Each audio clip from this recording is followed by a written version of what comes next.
I'm on a round trip around Asia, which is a great chance to try some of the regional business class products. And today, I'm at Nhat International Airport in Saigon, also known as Ho Chi Minh City, and I'm flying with Singapore Airlines on the A350 to Singapore.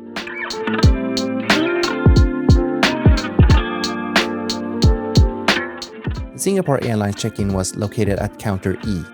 The counters opens 3 hours prior to departure, with separate priority lanes for business class passenger and KrisFlyers Elite members, as well for Star Alliance Gold members. During check-in, you have to choose if you want lounge access or not. You have 3 options: a voucher for the Saigonnais Business Class Lounge, $20 voucher at the airport, or a complimentary 20-minute massage at the Nhat Spa. I found the lounge provided the best value, and I opted for that. Unfortunately, there's no fast-track immigration for business class passenger at Nhat International Airport. The Saigonnais Lounge is located on the 3rd floor of the international terminal, just a short walk from the food court and the Nhat Spa. The lounge is relatively small, but it has a clean, modern design and a welcoming atmosphere. It's a single room divided into different sections using screen walls. Seating was comfortable and well maintained.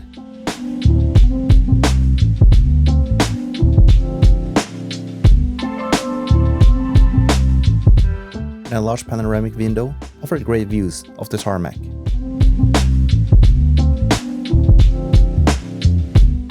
The buffet included a mix of hot and cold dishes, with a focus on local Vietnamese cuisine.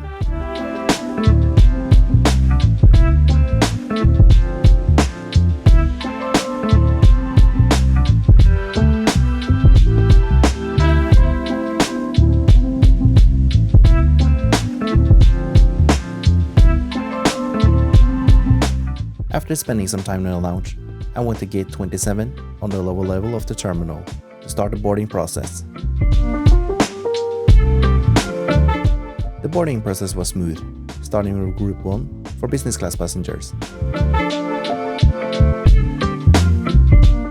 On board, I was warmly greeted by the flight attendant and shown to my seat.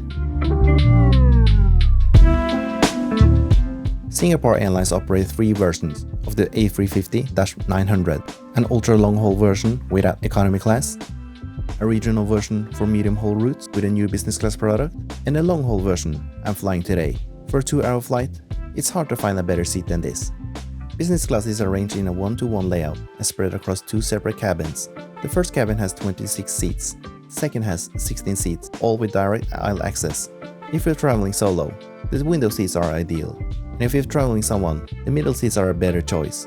Row 11 and 19 offers extra legroom, especially in the middle seats. However, these rows are usually reserved for PPS Club members during advanced seat selection.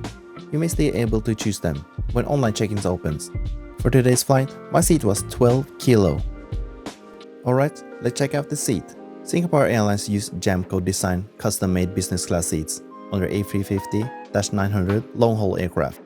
With a width of 71 centimeters, it is noticeably more spacious than most other business class seats. While there is no sliding door, the windshield design creates a good sense of privacy, even in an open cabin layout. In front of you is an 18-inch HD screen, which can be controlled by the WIFI remote located next to your seat. Next to the screen is one of many enclosed storage compartments, perfect for keeping small personal items. Just below, there's a small shelf where you can place your drink. Next to it is a vanity mirror, neatly hidden behind a sliding cover. Underneath, you find a footwell, which is actually quite large. However, it is also one of the more unusual features of the Singapore Airlines business class seats. The footwell is off-center and tucked into the corner, which can feel a bit awkward, but more on that later. At the bottom right of the seat, there's a spacious open storage area where you can place your shoes or a small bag during the flight. To the left of the seat, you find all the seat controls, including recline and lighting options. Just above, near the privacy shell, there's an additional set of lighting controls for reading or ambient lighting. On the right side, you find the side console. Next to your shoulder, there's a panel hidden under a hatch that houses several ports, including USB-A, HDMI, a universal power outlet, and some older iPod ports that are quite outdated.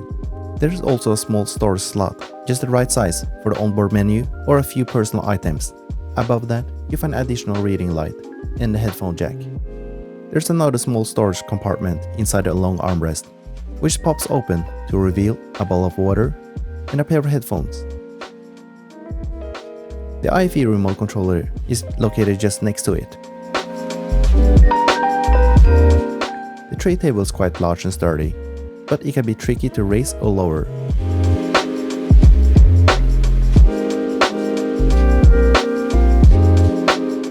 And lastly, the seat didn't have individual air nozzles. The seat came with a small pillow and a blanket, perhaps a bit much for a short flight in Southeast Asia, but still a nice touch. A menu and a bottle of water were also placed at the seat.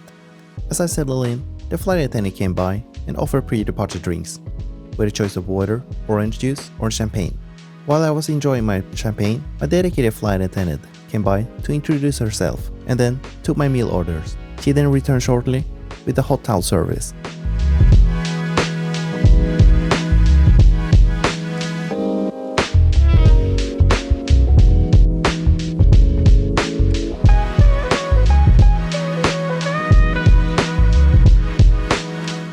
If you like this video, please consider to click the like button and subscribe to our channel.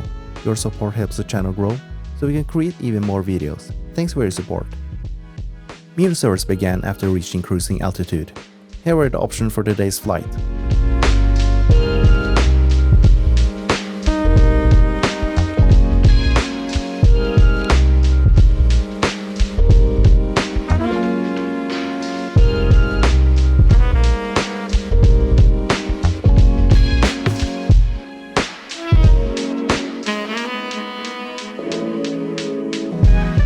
Since this was only a 2-hour flight, the book-to-cook option wasn't available, and they also didn't serve their signature chicken satay, which was a bit disappointing, but nonetheless, the menu still looked great. Since this was just a light dinner, everything was served on one platter. It even came with a nice set of salt and pepper shakers. For the main course, I opted for the Yusang beef short ribs. The rest of the menu looked just as good, with a prawn cake, chicken parfait with lemongrass salad, and a classic tiramisu for dessert. The crew also came around with a bread basket. The prawn cake was actually quite good, with a nice flavor. However, the chicken parfait combined with the salad was an unusual combination for me, and it didn't really work. My rating? 4 out of 10. The main course wasn't much better. The short ribs were tender and had a good flavor, but the other parts of the dish were quite bland. The noodle and the sauce was plain, and it didn't add much to the overall taste. My rating? 6 out of 10. The dessert was also disappointing. The tiramisu was dry and a bit stale, with very little flavor. It didn't have the fresh taste I was expecting, and it seems more like a store-bought dessert. My rating? 4 out of 10. At this point, I decided to check out the lavatories. There are 3 lavatories dedicated for business class passengers, 1 at the front of the cabin and 2 behind the second business class cabin. The lavatories were clean and well maintained, thanks to the attentive crew. They were stocked with Panhellenians toiletries, plus amenities like dental kits and razors.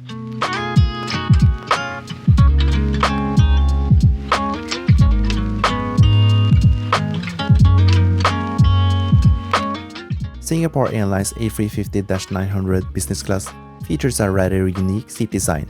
Instead of reclining straight back like most business class seats, the seat falls forward from the headrest down to the base. Because of this, you can't just lean back and lay down to sleep. The footwell is also offset, so you have to sleep at an angle.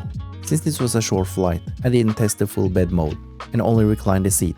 As you can see, the seat doesn't recline fully flat, but for a quick nap, it was more than comfortable enough.